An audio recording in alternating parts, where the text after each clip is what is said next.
안녕하세요. 호유 한율연구소입니다. 오늘은 미국 2분기 GDP 성장률 관련 얘기를 하고자 합니다. 속보치는 얼마 전에 마이너스 0.9% 성장이죠. 1분기 마이너스 1.6%보다는 개선됐지만은 그래도 마이너스 0.9%도 마이너스 성장이니까요. 그런데 이제 잠정치가 나왔는데 그 속보치 마이너스 0.9%보다는 개선된 마이너스 0.6% 성장이 나왔어요. 그래서 이게 어느 정도는 긍정적인 그 해석도 가능하다라는 뜻에서 오늘 이 주제를 가지고 나왔는데, GDP 성장률은 결국 국내 총생산이죠. 국내에서 이제 기업이나 또 아니면 자영업자나 그러니까 생산에 얼마나 활발했느냐 이런 표시지요. 근데 GDI라 하는 게 있는데 이거는 실질 개념입니다. 실질 개념인데 그 GDP에다가 실질 GDP에다가 무역이익, 실제 무역이익, 통계상 무역이익이 아니고요. 실제 기업이 무역을 통해서 이익을 내느냐 못 내느냐 중요하겠죠. 그거는 또 1.4%나 성장을 했어요. 그러니까 그 GDP는 마이너스 0.6%이지만은 GDI는 그러니까 실질 무역 이익을 감안한, 예를 들면 그 애플이 미국이 아니지 중국에 가서 생산 활동을 하잖아요. 그러면 이제 GDP에는 안 들어와요. 그런데 이익은 애플의 이익이잖아요. 중국에서 생산을 해도. 그러니까 이제 GDP와 GDI는 조금 차이가 있죠. 그런데 그 실질 무역 이익을 감안하면 2분기가 이제 실질 그 소득 개념으로는 1.4% 정도 이제 개선됐죠. 일반적으로는 이제 이게 비슷해야 돼요. GDP와 GDI가. 근데 이제 미국은 그 다국적 기업이 많아가지고 조금 차이가 발생합니다. 어, 목요일 저녁에도 어떤 분이 전화가 와가지고 중국은 성장률이 높는데 또 무역 이익도 많이 발생하는데 왜 주가가 빠지냐라는 질문이 있어가지고 제가 이제 답변을 들었는데 비슷한 얘기죠. 반대적인 얘기인데 중국은 다국적 기업이 많이 들어와가 있는 거죠. 그러니까 세계의 공장이죠. 근데 미국은 다국적 기업이 중국, 캐나다, 멕시코 등에 많이 진출로 해가 있죠. 그래서 GDP하고 GDI가 좀 차이가 클 수 있어요. 그래서 이제 우리가 주식 투자자 입장에서는 기업이 돈을 버느냐 벌지 못하느냐가 중요하기 때문에 GDP보다는 GDI가 오히려 더 중요한 거 아니냐라는 얘기를 하고 싶습니다.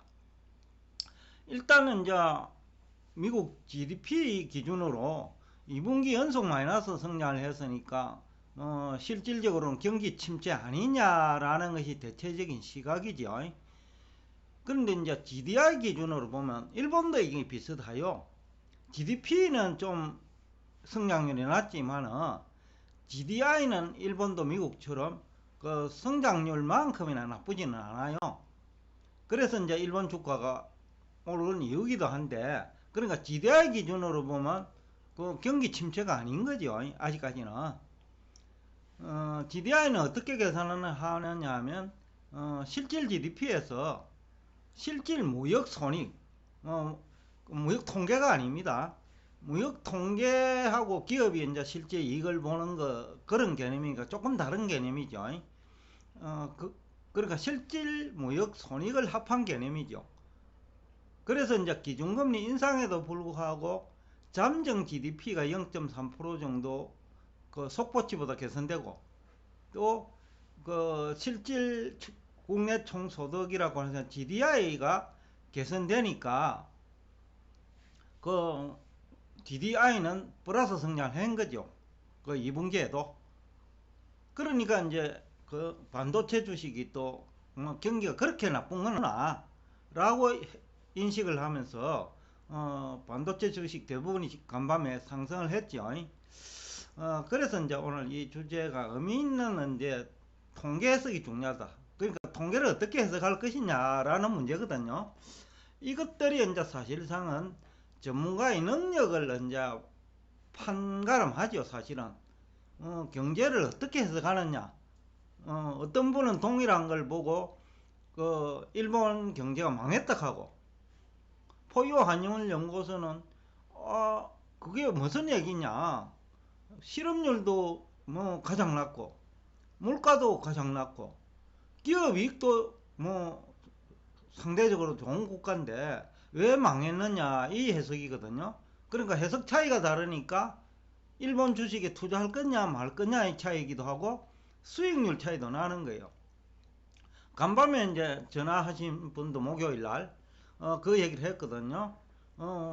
대부분 이제 일본이 망했다고 하면서 일본 주식 투자하라 하지 말라는 그런 개념인데, 왜 포유 한율연구소 소장님은 약 2달 전부터 일본 증시에 투자를 하라 했냐 라는 질문을 하면서 저한테 질의가 답변을 요구를 했어요. 그리고 본인도 이걸 좀 봤대요. 왜냐하면 양쪽 다 얘기를 들어보니, 즉 일본이 망했다라는 그 경제학자들과 그리고 유튜브에서 활동하는 분들 얘기하고, 일본이 왜 망했냐, 일본 주식에 투자하라. 근데 결과적으로 일본 주식에 투자한 사람이 승리를 했다 라고 하면서 저한테 그 근거를 좀 다시 설명해 달라고 해서 제가 어제 설명을 드렸거든요. 마찬가지예요. 미국도 결국은 그 실질적인 상장기업 그 성장은, 그 매출의 이익은 그렇게 나쁘지 않더라라는 거죠. 2분기에. 그래서 지난 그 약 한 달간 미국 증시가 올라온 이유 중에 또 다른 이유지요. 물가 안정 요인이 생긴 것도 주가 상승 요인이지만 상장기업 영업 실적이 그렇게까지는 나쁘지 않더라. GDI가 그것을 이제 통계로 증명을 했어요.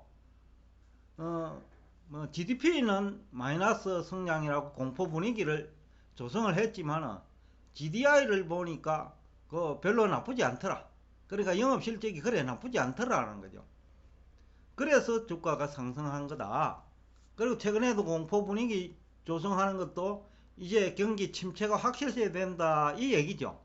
근데 GDI를 보니 경기 침체가 확실시 되는 건 아니더라 라는 뜻에서 오늘 이 주제를 가지고 나오기도 하고, 또 이것이 9월 증시와도 연결되어 있잖아요. 그래서 이제 제가 지난주에도 이번 주에는 조금 반등이 있을 거다 라고 했는데, 월요일 하루 정도를 빼고는 반등의 실마리를 마련해 가지고 그 목요일까지는 올랐죠.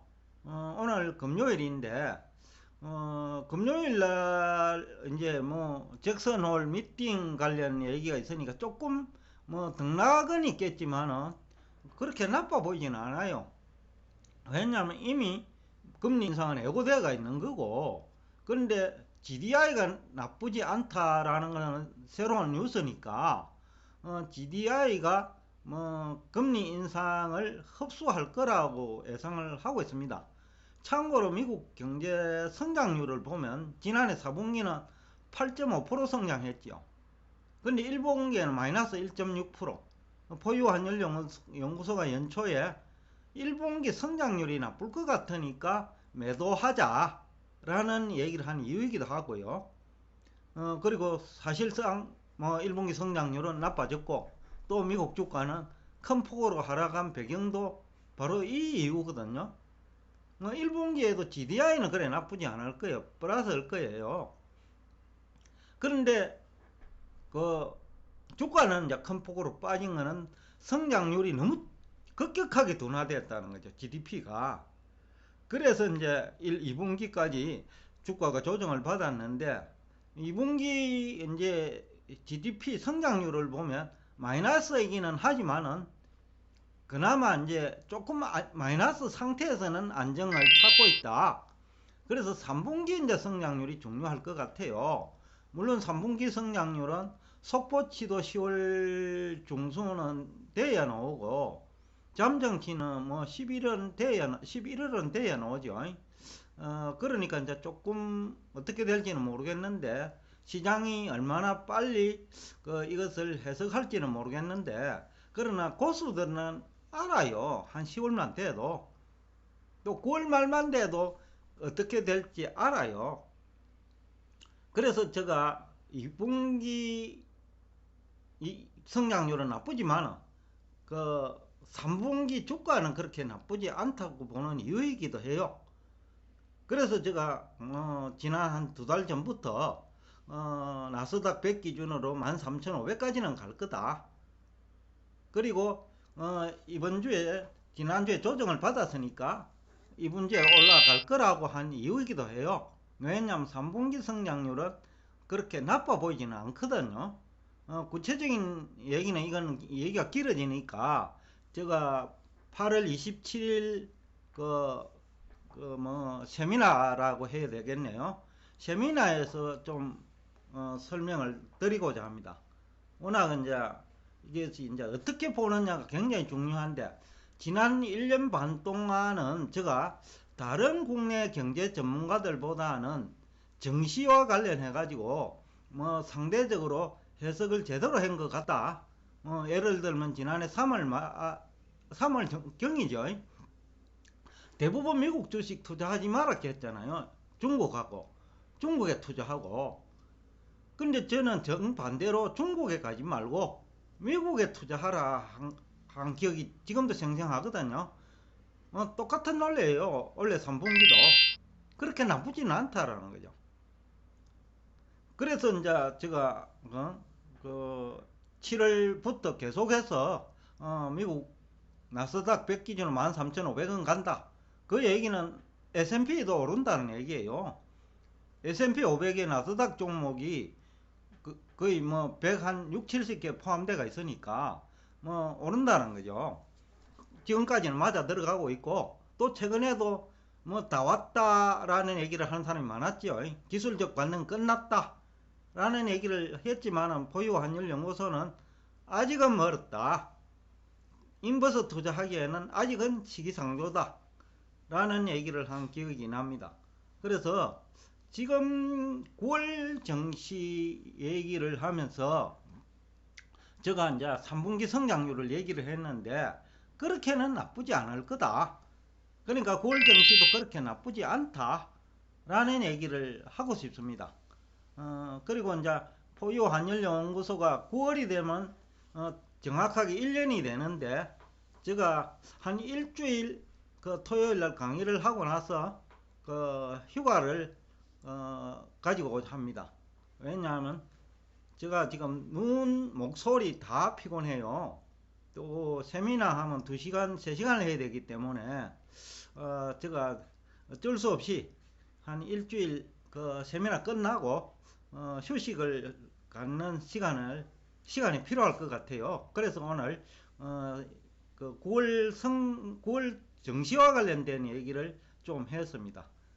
다음 주에 쉬어야 될 것 같아 가지고 큰 문제가 없다면 다음 주에는 조금 쉬면서 그러니까 에너지를 좀 얻어야 될 것 같다라는 표현이 맞겠네요. 하여튼 여러분들과 함께 지난 1년 동안 도움이 되었으면 저로서는 소임을 다한 거 아니냐. 원래 이것을 하면서 우리 대표님께서 그런 말씀을 하셨거든요. 우리 소장님 재능을 섞이기는 아까우니까 지금 유튜브에서 활동하시는 분들하고는 차별화되어 있다. 그러니까 투자자들을 위해서 조금 봉사해 주는 것이 어떻겠느냐라는 얘기를 하기에 지난해 9월부터 제가 이제 본격적으로 유튜브 활동을 했는데 돌이켜보면 그래도 여러분들에게 도움되는 얘기를 하지 않았나 라는 얘기를 하면서 오늘 여러분과 대화를 여기서 끝내겠습니다.